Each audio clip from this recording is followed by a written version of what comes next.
এই যে আমার হাতে একটি বল রয়েছে, সাকসেসফুল হওয়ার জন্য লাইফে ডিসিপ্লিনের গুরুত্ব কতটা তা আজকে এই বলটার উদাহরণ দিয়ে আপনাদের বোঝাবো। কিন্তু তা বলার আগে চলুন দেখি বলটি হাত থেকে ফেললে কি হয়।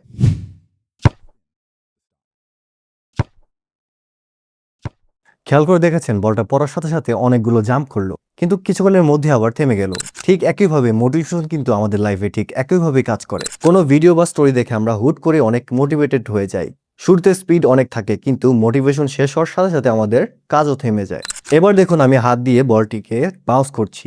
এখন হয়তো বলটা আগের মতো বড় বড় জাম্প করছে না, কিন্তু কনসিস্টেন্টলি লাফিয়ে যাচ্ছে।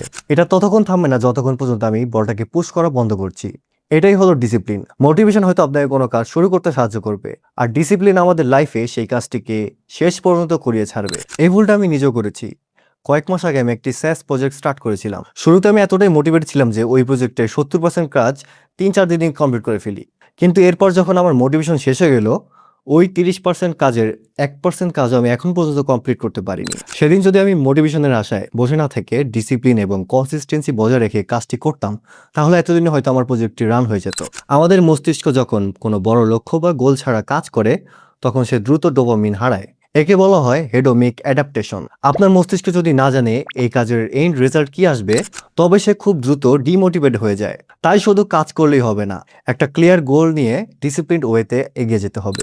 এই বলের উদাহরণটা আপনাদের উপর কেমন প্রভাব ফেলবে তা হয়তো আমি জানি না, বাট যদি আপনাদের উপর কোনো প্রভাব ফেলে তা কমেন্ট করে জানাতে পারেন। আর এই রিলেটেড ভিডিও দেখে যদি নিজেকে গ্রো করতে না চান, তাহলে আমাকে সাবস্ক্রাইব করার একদমই দরকার নেই।